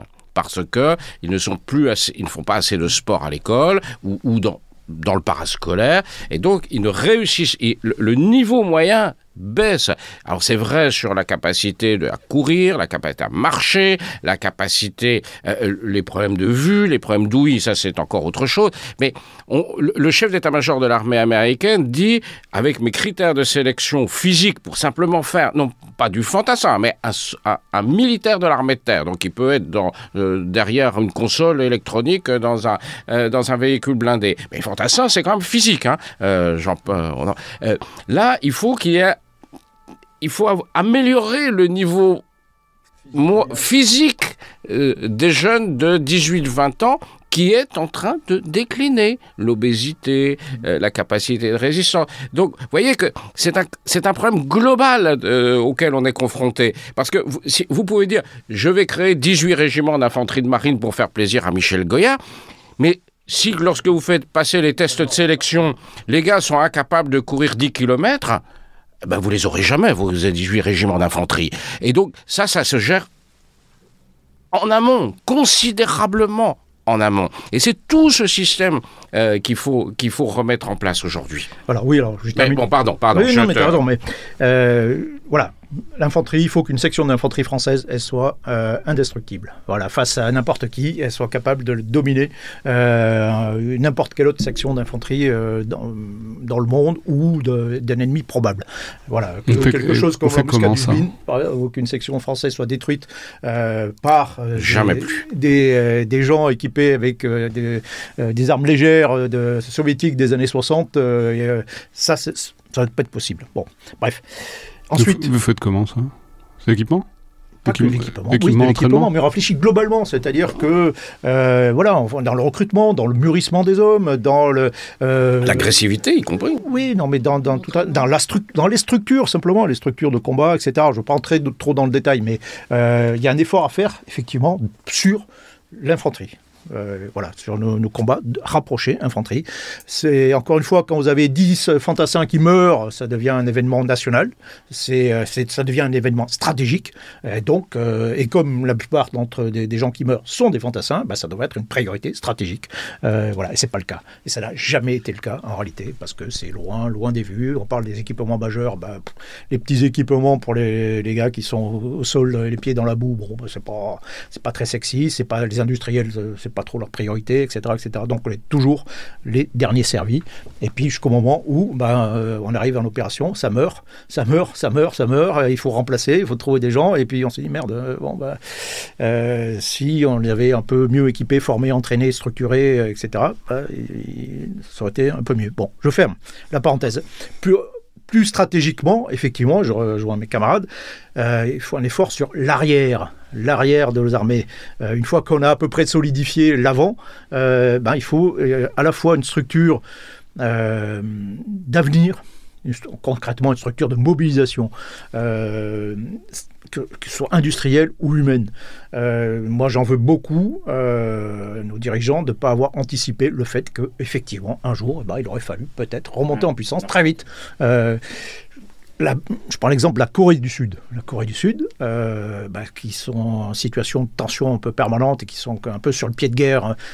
Par exemple, dans leur industrie, il y a un investissement public, c'est le rôle de l'État, qui dit on va maintenir des surcapacités industrielles. Là où vous êtes capable de fabriquer 100 chars dans l'année, vous devez être capable d'en fabriquer 200 au coup de sifflet. Voilà, donc on maintient des chaînes sous-utilisées, des capacités du personnel en surnombre, etc., etc. Mais en cas de problème, on peut se développer très vite. Et c'est la raison pour laquelle, quand la Pologne regarde partout où acheter des chars, vous avez Coréens du Sud qui disent nous on peut vous fournir tout de suite. Voilà. Donc ça coûte très cher. C'est un investissement, bien sûr. Alors c'est pas les industriels qui vont le faire eux-mêmes, bien sûr. C'est pas du tout dans leur intérêt. Eux, ils travaillent en flux tendu en fonction des commandes qu'ils ont. Mais c'est le rôle de l'État d'anticiper ce genre de choses et donc en partenariat avec les différentes industries de prévoir ce genre de choses. Ça, c'est la mobilisation industrielle. Le deuxième aspect, c'est par exemple des stocks. Alors une fois qu'on a arrivé à produire à peu près pour les unités de combat actuelles, il faut peut-être faire derrière des stocks qui serviront soit à la deuxième armée, l'armée de réserve, qui est là, avec des vraies unités de combat qui peuvent être équipées très vite, ce stock peuvent servir à aider un pays, par exemple, qui est lui-même attaqué par un adversaire. Quand il s'agit d'un seul coup, au coup de sifflet, il faut là aussi aider un pays de manière importante. Si on a des stocks, c'est mieux que si on n'en a pas. Donc, dans un deuxième temps, quand on commence à être un peu plus riche, un peu plus dense, on fait des stocks. Et à ces stocks aussi, on fait des stocks d'êtres humains, de réservistes. Si on faisait déjà maintenant le même effort que les Américains, nous Français, les Américains pour les réservistes et les gardes nationaux, on dépenserait 3 milliards d'euros chaque année. Voilà, c'est à peu près 10 fois ce qu'on doit dépenser actuellement. Mais voilà, quand les Américains ont conçu leur système d'armée professionnelle, en 1973, ils se sont dit on doit pouvoir rien faire d'important sans être obligé de faire appel au reste de la nation. Et donc, faire un truc important, on sera obligé de faire appel à des réservistes. Oui, c'est dans la loi. Hein. C'est dans la loi. Non, oui. Alors derrière, il y a toujours un fond politique en disant où on se méfie de l'armée de métier, politiquement de l'armée de métier. Hein. Voilà, je rappelle que dans la Constitution américaine, il dit que normalement, les pères fondateurs ont conçu un modèle où il n'y avait pas d'armée professionnelle, où il n'y avait pas d'armée permanente, dangereuse pour l'État. Mais il y a cette idée, il faut forcément impliquer le reste de la nation. En Irak, vous aviez 40% de réservistes ou de gardes nationaux. Voilà, et trouve ça normal. Et c'est une manière, effectivement, de monter en puissance très vite. Donc, ça aussi, pour moi, c'est un effort absolument fondamental d'avoir ces réservistes. Alors, je ne parle même pas de service militaire, on pourra en parler, mais je ne pense pas que ce soit forcément la bonne idée. Mais en revanche, oui, impliquer le reste de la nation par des réservistes. Alors après, ça suppose aussi tout un tas d'adaptations, y compris d'adaptations culturelles, y compris dans les armées. Il faudrait que les armées acceptent il faudrait que les généraux actuels acceptent que, par exemple, les généraux de réserve. Je sais que c'est un peu tabou, ça paraît extraordinaire. Qu'il y ait une véritable un corps de réserve, et ce sera peut-être plus attractif aussi pour des réservistes, etc., etc. Mais voilà, qu'il y ait une deuxième armée finalement capable de venir gonfler la première, la gonfler au sens d'augmentation de volume, pas de l'énerver. Oui, parce que parfois ça... Et voilà. Mais c'est intéressant, là Isabelle, sur les 4%, elle est déjà dans des technologies de rupture des investissements, etc. Tous les deux, vous êtes beaucoup plus sur des choses à 3%, on était à combler les carences manifestes, à 4%, on monte en gamme, on s'épaissit, etc. Mais on n'est toujours pas dans des ambitions démesurées, on est dans les ambitions d'avoir une bonne armée qui tourne bien et qui peut monter en puissance, pas qui passe à... Il faut bien comprendre qu'à 4%, on est... si on est à 4% et que les autres pays européens, par exemple, ne font pas cet effort, on est quasiment la troisième armée mondiale, la France. Quoi. Et là, si on veut envahir la Belgique, on pourra très facilement. On pourra envahir la Belgique. Et là, on peut avoir des ambitions. Il y a deux points auxquels ça m'a fait penser.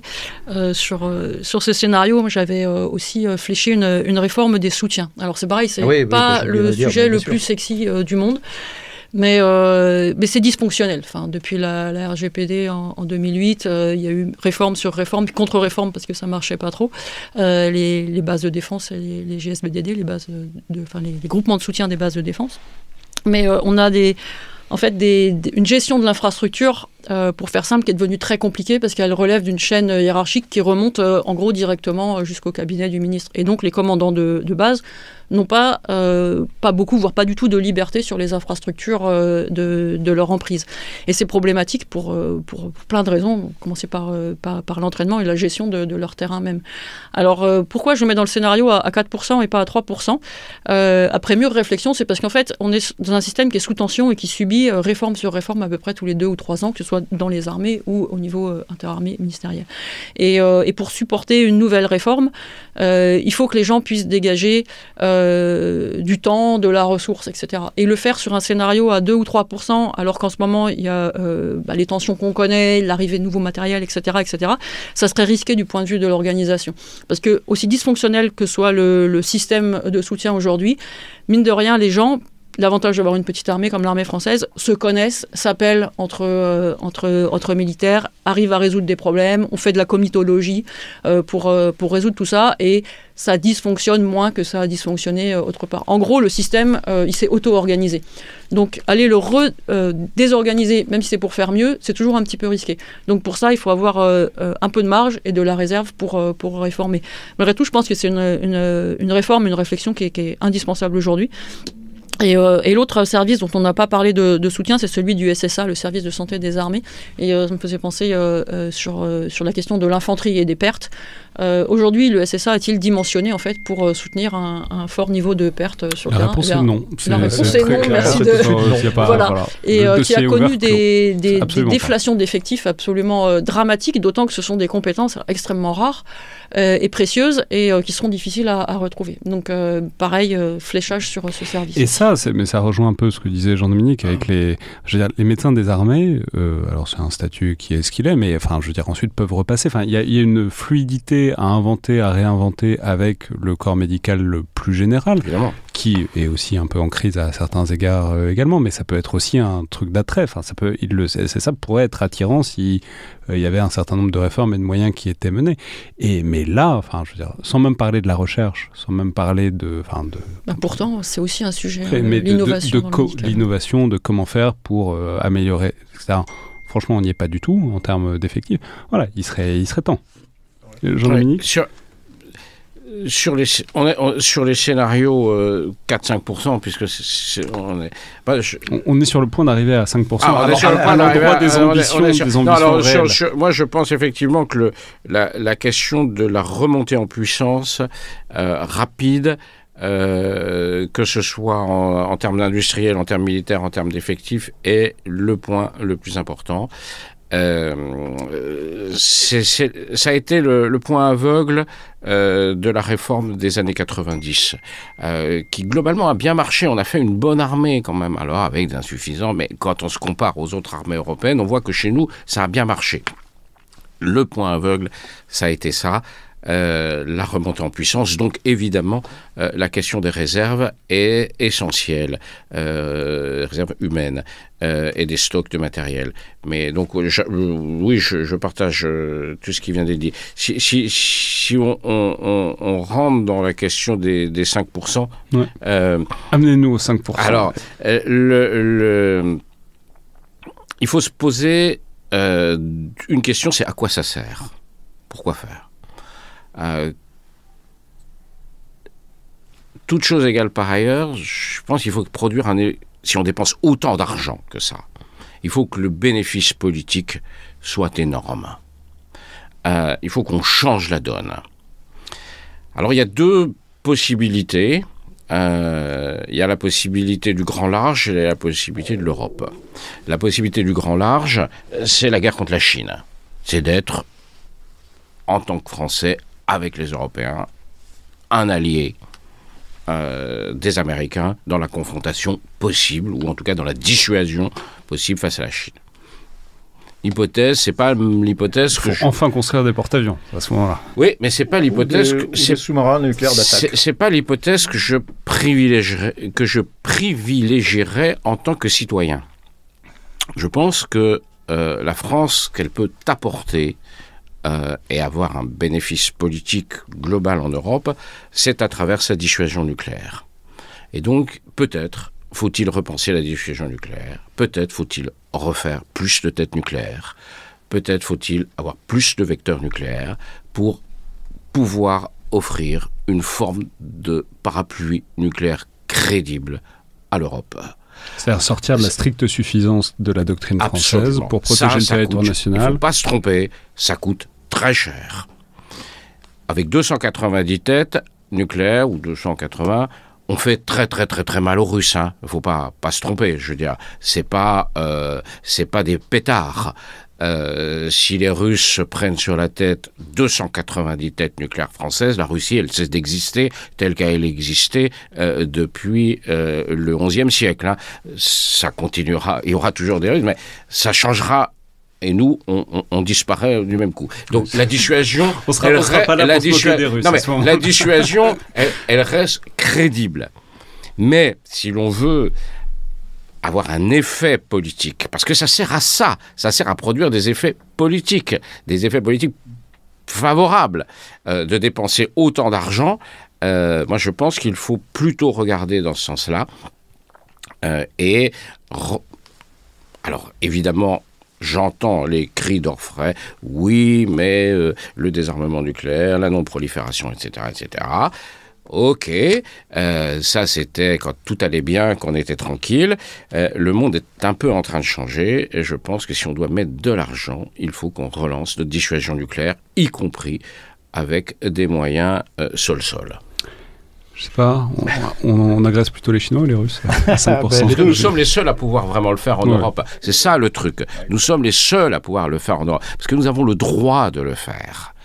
On est au demeurant les seuls à pouvoir monter en puissance dans le Pacifique. On a à la fois la technologie pour le faire, les compétences, le savoir-faire humain, et nous avons le droit de le faire.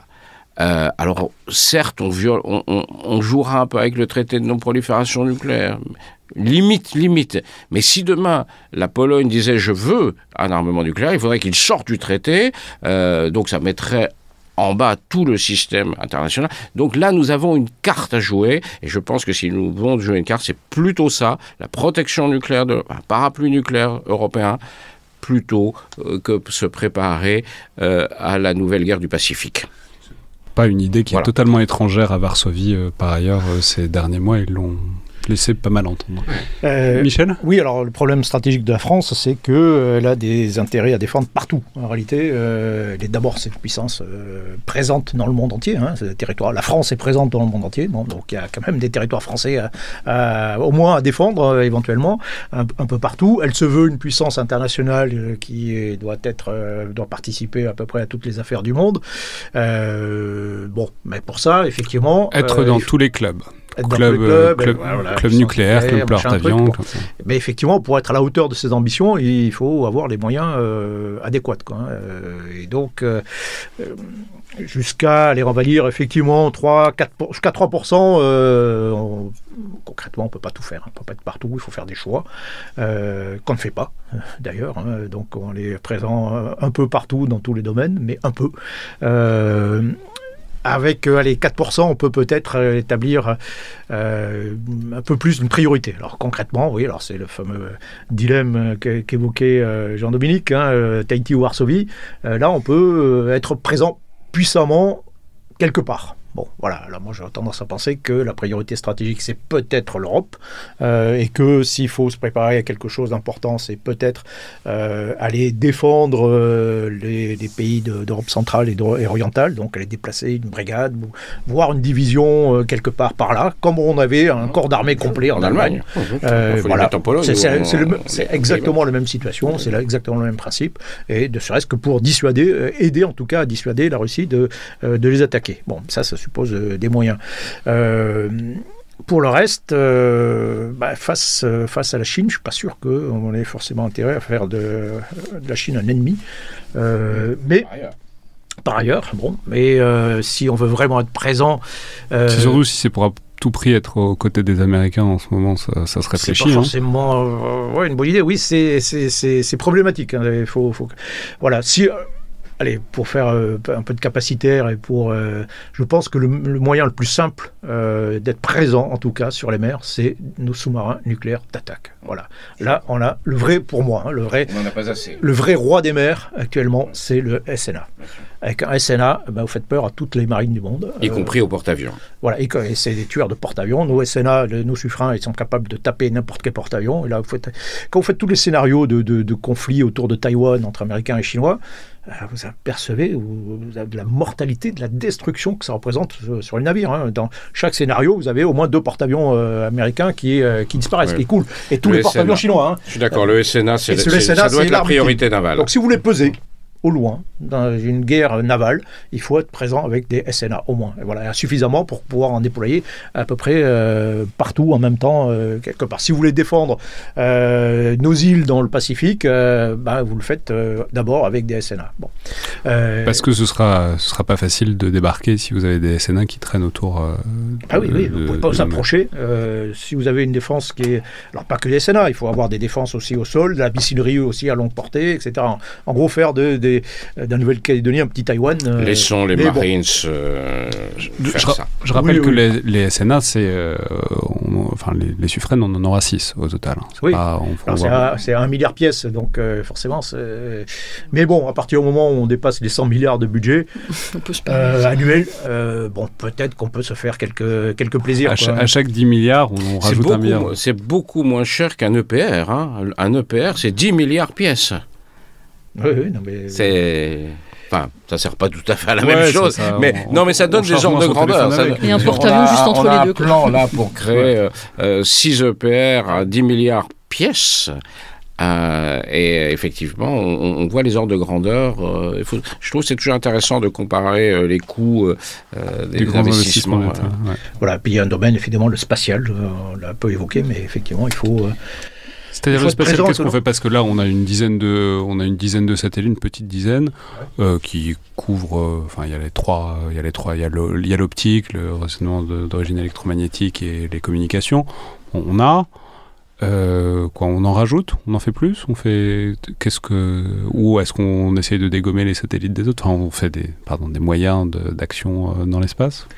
Aussi, oui, bien sûr. Mais encore une fois, à partir de 4%, 5%, vous pouvez un peu tout imaginer, quoi. On peut investir à peu près dans tout, quoi.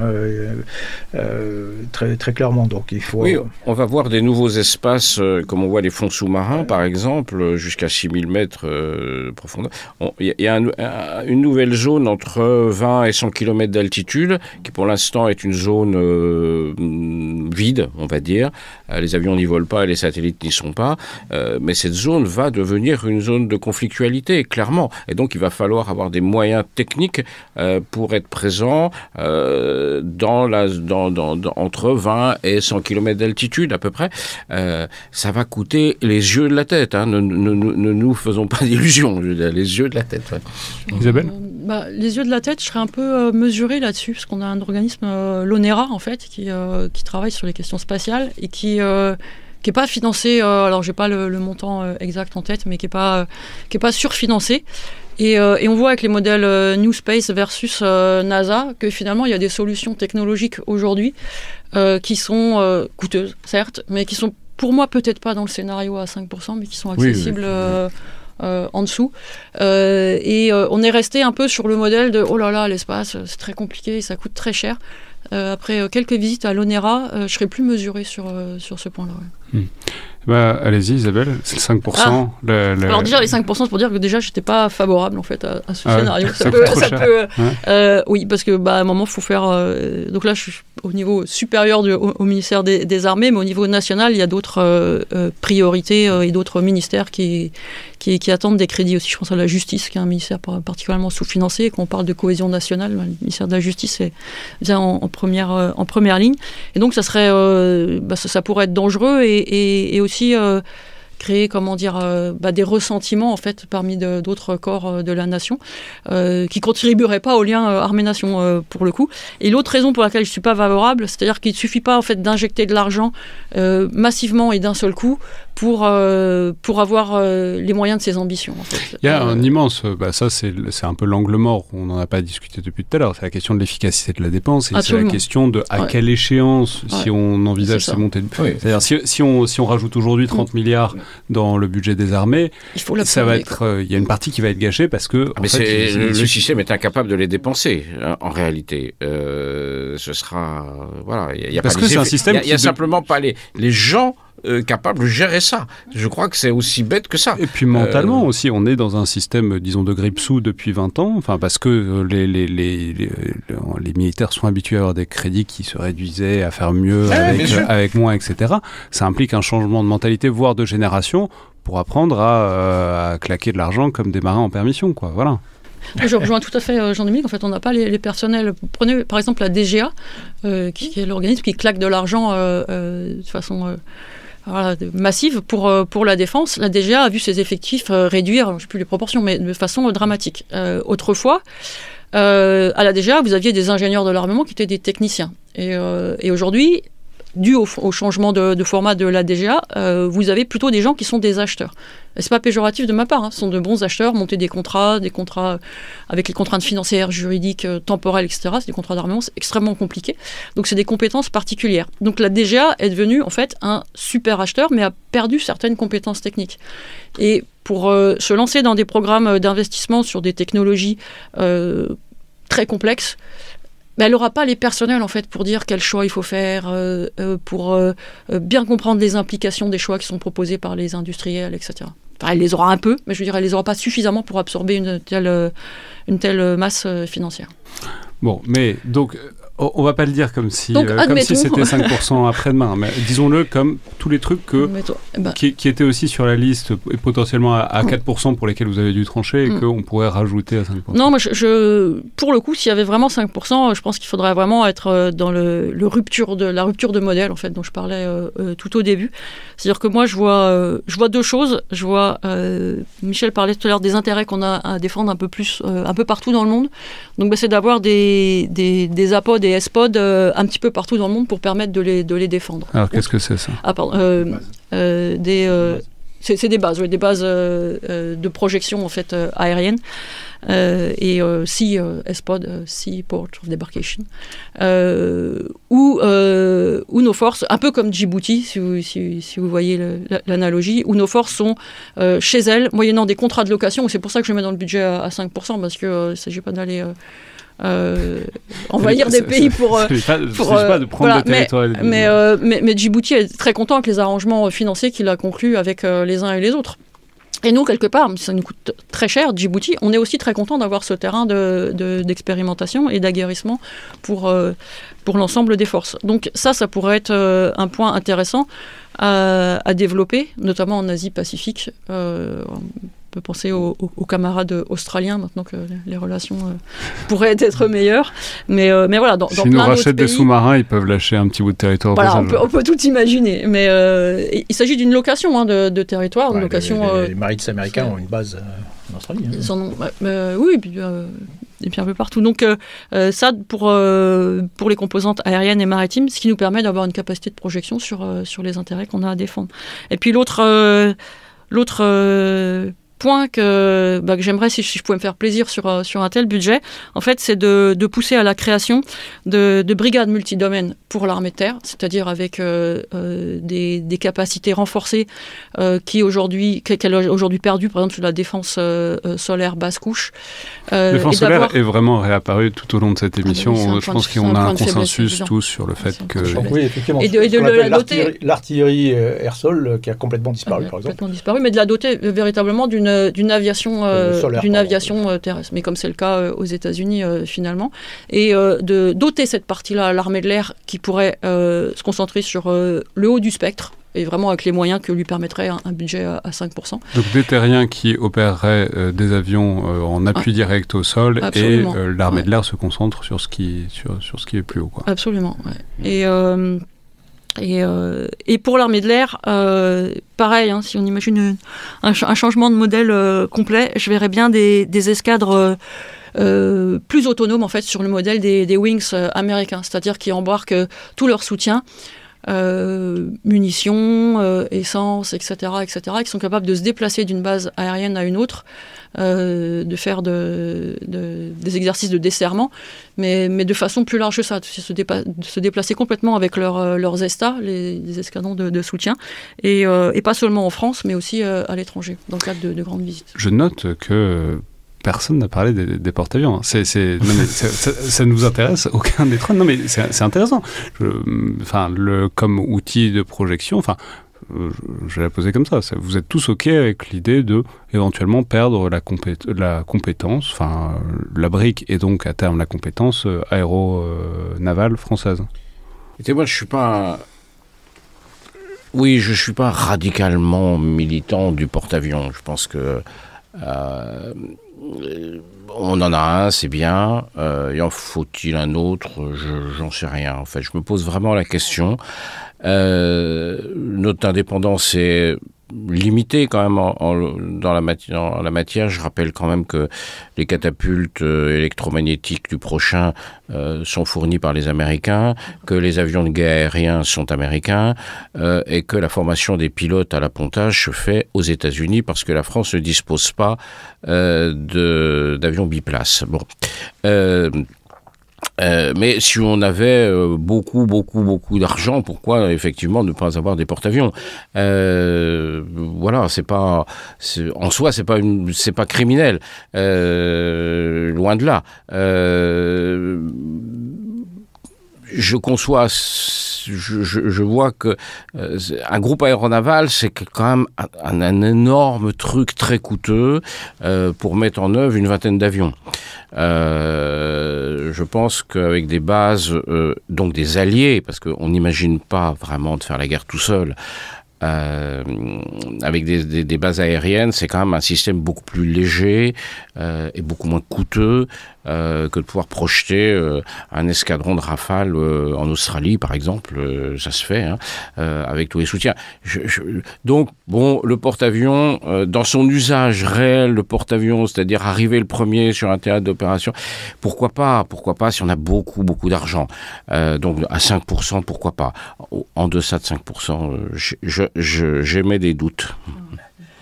Oui, exactement le même raisonnement. Par contre, oui, on peut développer une capacité de bombardement, d'avoir oui, bien sûr, bombardiers long rayon d'action, ou avec des missiles, bien sûr. Qu'on n'a plus. Qu'on n'a pas. Hein, enfin, on a les Rafales, le Rafale fait tout, mais bon, voilà. Le Rafale fait tout, mais oui, bien sûr. Un gros B-52 porteur un vrai camion à missile à longue portée. Oui, je crois qu'on est peut-être quand même... Tout le monde fait des porte-avions aujourd'hui, mais on est un peu quand même, je crois, dans la reproduction de ce qu'on voyait dans les années 30 avec le cuirassé. Je crois qu'on est sans doute au terme... Le porte-avions, c'est quand même une technologie, une invention du début des années 40. Les premiers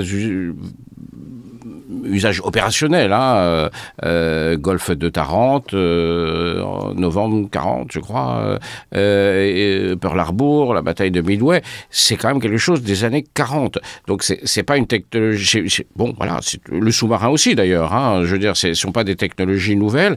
Alexandre le sait mieux que quiconque de cette table, les technologies navales durent longtemps. Les vaisseaux ont duré 3 siècles. Donc peut-être que ça...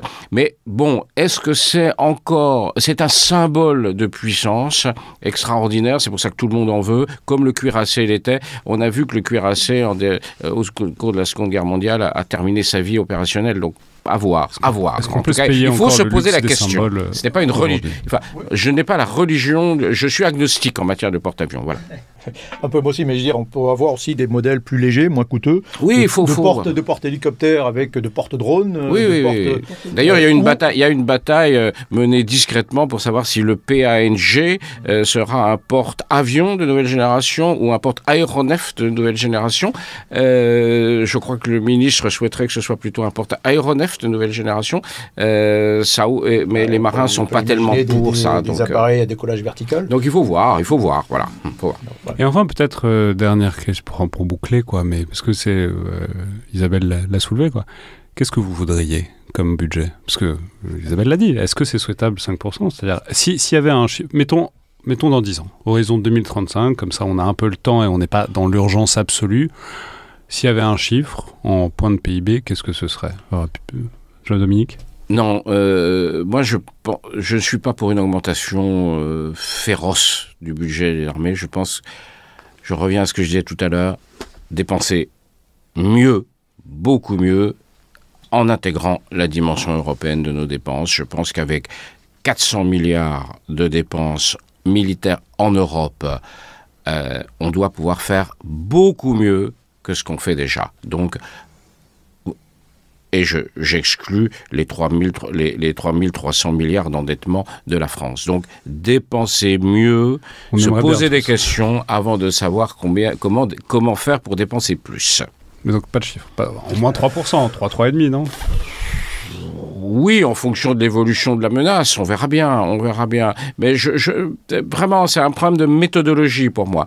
On se pose, avant de se demander comment est-ce que je dois dépenser plus, comment faire pour, avec l'argent que j'ai, produire un effet plus important. Michel ? Alors moi, je suis un adepte de Gaston Imbert, l'économiste des années 50, qui avait montré que on ne pouvait pas avoir un effort de défense en termes de pourcentage du PIB qui soit très supérieur à celui du taux de croissance. Voilà, c'était incompatible. D'accord. Si on a deux Qui disait ça, pardon ? Gaston Imbert. C'est le premier à avoir établi la corrélation qu'il y avait entre l'effort de défense et le taux de croissance. D'accord. Et il dit, voilà, écoutez, c'est pas compliqué. Hein, quand vous n'avez pas de taux de croissance phénoménal, vous ne pouvez pas faire d'effort de défense, sauf à être vraiment menacé. Alors là, effectivement, vous bougez un peu, quoi. Mais sinon, l'effort de défense, c'est le moins populaire, c'est celui qu'on sacrifie le premier lorsqu'on a des problèmes autres par ailleurs. Et donc il dit, moi j'aboutis à cette idée qu'on ne peut pas avoir un effort de défense qui soit très supérieur à celui du taux de croissance. Voilà, les Américains ont 3,5% d'effort de défense, mais ils ont un taux de croissance qui est supérieur au nôtre. Ils peuvent éventuellement se le permettre. Et donc 5%, ça me paraît totalement irréaliste, inconcevable, même 4% en réalité. C'est emmerdant parce que la croissance économique de la France, en 2024, c'est 1,1%. Donc il faut trancher encore. Mais il faut... mais c'est pour ça qu'on a un certain nombre de pays ont du mal à arriver aux 2%. Même si, bien sûr, on peut rappeler que c'est autant un investissement qu'une dépense, voire plus un investissement qu'une dépense, qui a des retours économiques qui sont très importants, y compris des retours budgétaires, et qui font que finalement, c'est pas à fond perdu, ça coûte pas si cher que ça en réalité. Mais voilà, concrètement, je pense que si on est à 3%, ce sera déjà pas mal. Si aller 3,5%, pour moi, c'est la limite vraiment haute de ce qu'on est capable de faire à horizon visible. Et avec 3,5%, je pense qu'on peut faire effectivement des choses en les faisant de manière effectivement un peu plus rationnelle, en sortant un peu de certaines logiques. Effectivement, si vous écoutez les industriels, ils vont forcément vous proposer la même chose, plus cher, plus sophistiqué. Et de temps en temps, il faut leur dire stop. Non, on n'a pas besoin. Comme l'ont fait les Américains, par exemple, dans les années 70, en disant non, votre avion là, non. Mais le F-16, par exemple, là-bas, c'est plus. De temps en temps, il faut un peu plus écouter les militaires, ce dont ils ont vraiment besoin sur le champ de bataille et face à un ennemi qui est à peu près identifié, possible. Et voilà, ça aboutit à des choses un peu plus rationnelles parfois. On boucle à l'inverse de là où on était parti, on disait qu'il ne fallait pas trop écouter les militaires non plus. Mais il faut les écouter quand même. Bien sûr qu'il faut. Bien sûr qu'il faut les écouter. Bien sûr qu'il faut les écouter. C'est eux qui utilisent les armements, c'est eux qui sont face à l'ennemi. Il faut les écouter. Mais c'est pas à eux de mission. Leur dit voilà, c'est pas à eux de définir ce qui doit être le modèle structurant. Voilà. Après comment vous faites. Là, effectivement, c'est à ce moment-là qu'il faut faire appel aux militaires. Isabelle, un chiffre? Oui, pas mieux. 3%, ça me paraît déjà considérable pour l'effort national. Ce qui est important, en fait, dans ces histoires budgétaires, c'est aussi la prévisibilité des chiffres, en fait. Il y a rien de plus dommageable que des chiffres qui ne seront pas respectés. Si on a une loi qui est dérogatoire, en fait, à la loi les lois budgétaires normales, c'est-à-dire qu'elle est prévue sur 5 ans, il faut la respecter parce que c'est ce qui permet de construire le modèle de force en fonction, en fait. Merci beaucoup à tous les trois. Merci. Donc je vais rappeler qu'on peut vous retrouver Jean-Dominique dans l'opinion et sur LCI, Michel sur LCI et Isabelle de temps en temps dans le collimateur, on a le plaisir. Et puis sur Eurocrise, vous publiez notamment régulièrement l'Observatoire des drones. C'était donc le collimateur, un podcast produit par Alexandre Jublin et distribué par Binge Audio. Comme d'habitude, si vous avez aimé l'émission, notez-la, commentez-la, recommandez-la, abonnez-vous, etc. sur Apple Podcast, sur Spotify ou sur YouTube. Merci à toutes et tous et à la prochaine fois.